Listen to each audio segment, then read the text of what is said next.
untuk kebenaran tidak usah takut, karena kebenaran itu yang memilih hanya Sang Maha Pencipta. Ya, apapun saja tidak akan bisa melawan kebenaran.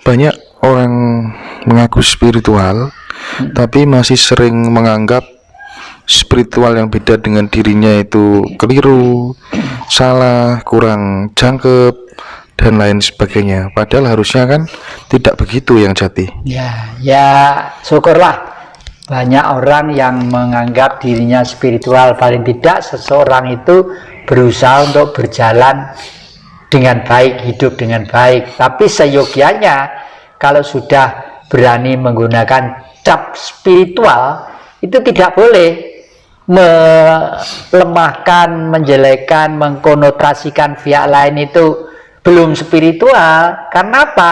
Nama saja spirit. Spirit itu artinya jiwa. Jiwa manusia tidak sama. Kakek ini sekeluarga dengan istri kakek, dengan anak kakek, dengan cucu kakek. Untuk mengangkat spiritual, kalau mengangkat Tuhan gitu ya, nggak sama ke kemampuannya.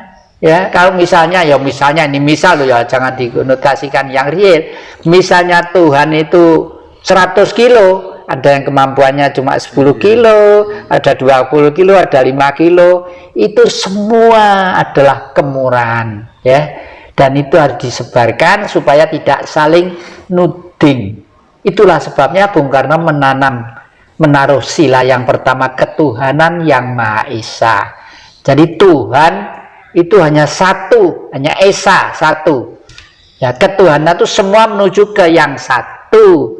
Makanya bangsa ini harus dihimpun dengan baik supaya manusianya itu hidupnya layak. Untuk hidupnya layak harus ditata dengan sistem demos kratos atau demokrasi. Demos itu kekuasaan, kratos itu kerajaan. Demos itu adalah rakyat, kratos itu adalah kerajaan. Jadi rakyatlah yang berkuasa untuk menuju ke keadilan sosial. Itu. Okay. Tapi kan buktinya yang dengan sistem seperti ini yang kalau dibanding dengan di Denmark misalnya, atau di negara-negara yang memang berbasis kerajaan, ada bayi lahir gitu, tinggal langsung telepon ke dinas pencatatan kependudukan, nama anak saya misalnya inisial ini lahir kemarin jam 1 siang, 3 hari kemudian datang bawakan akte kelahiran sudah jadi dan beasiswa mulai dari 0 tahun sampai 16 tahun loh. Itu loh harusnya negara yang bisa dibilang negara itu kan harusnya iya, itu ya. Harusnya begitu. Gimana ya? Makanya besok kalau sudah negara ini dipimpin oleh seorang raja ya, sekolah itu mulai PAUD sampai dengan SMA itu tanggungan negara. Karena apa? Loh, bondo di Republik Indonesia itu loh, dari irian saja kekayaan 1 hari bisa untuk menghidupi bangsa Indonesia 1 minggu, 1 hari bisa untuk menghidupi belum di Ternate, belum di Bacan, belum di ini dan sebagainya, belum di Kalimantan dan lain sebagainya. Lah, oleh karena itu sambil contoh Amerika itu memang gembong-gembongnya kapitalis, tapi pola pikirnya itu masih indah loh. Amerika itu begini cara hidupnya ya. Di sana orang diberi kesempatan untuk kaya, diberi keleluasan untuk kaya, liberal yang kapitalistis. Karena apa? Karena hanya orang kayalah yang patut membayar pajak, ya. Dan pajak itu diberikan ke siapa? Diberikan kepada rakyatnya, kepada manusia. Oleh karena itu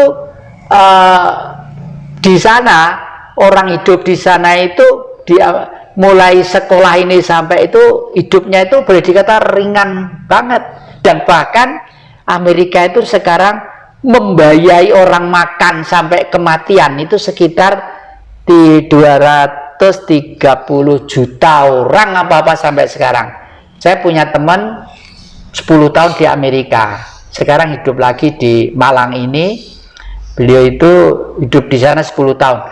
tiap bulan sekarang tuh disupport oleh Amerika, mungkin untuk beli pulsa PLN, kayak pulsa untuk bensin hidup. Kenapa? Saya tanya, loh kok sama dapat dari Amerika, sama jadi agennya Amerika? Sampai saya tuh curiga seperti itu. Enggak Pak, karena saya waktu hidup di sana kan bayar pajak di sana.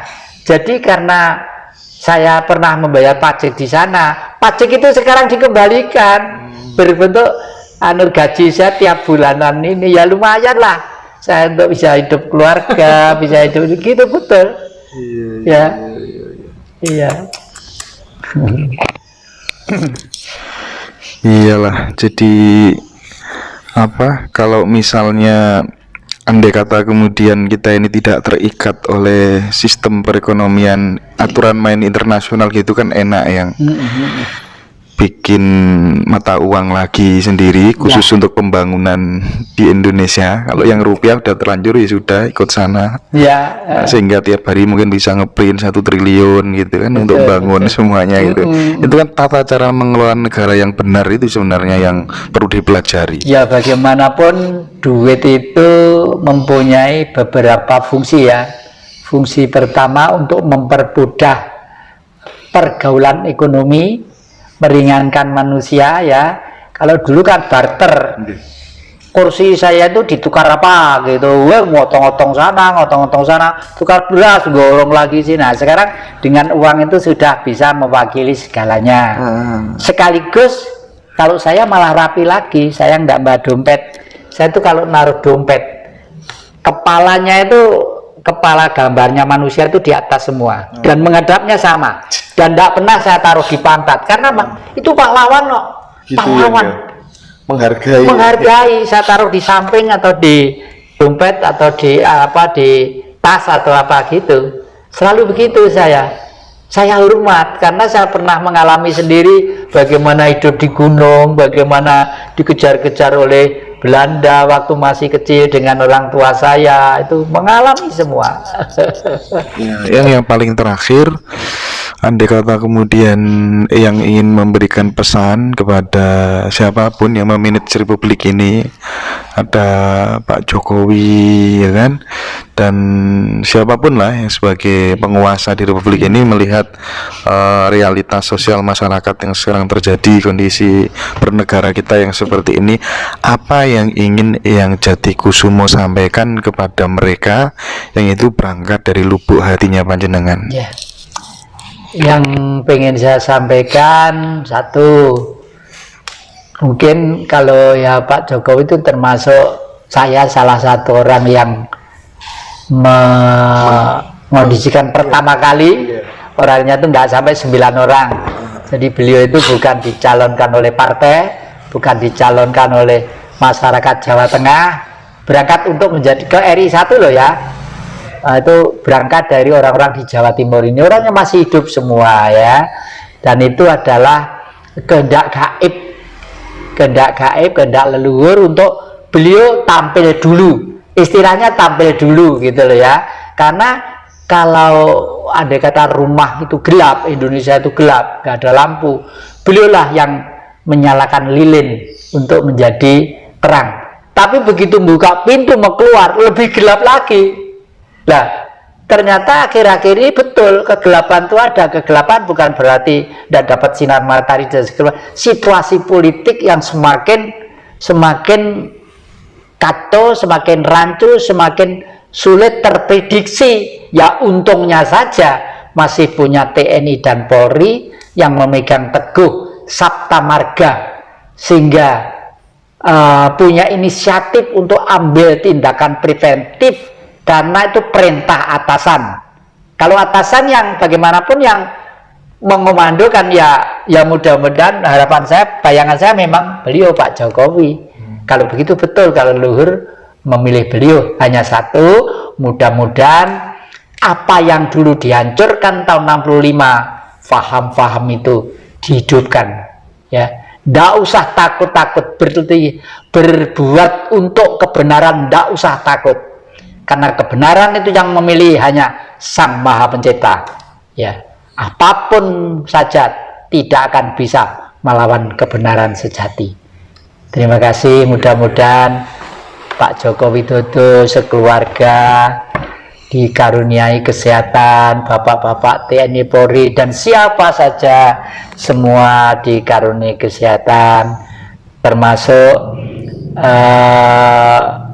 siapa saja yang merasa ini akhir-akhir ini sudah merasa salah untuk mendukung seseorang yang ada niat untuk tidak senang negara Pancasila, tolonglah sadar kembali ke jalan yang baik. Terima kasih, matur nuwun.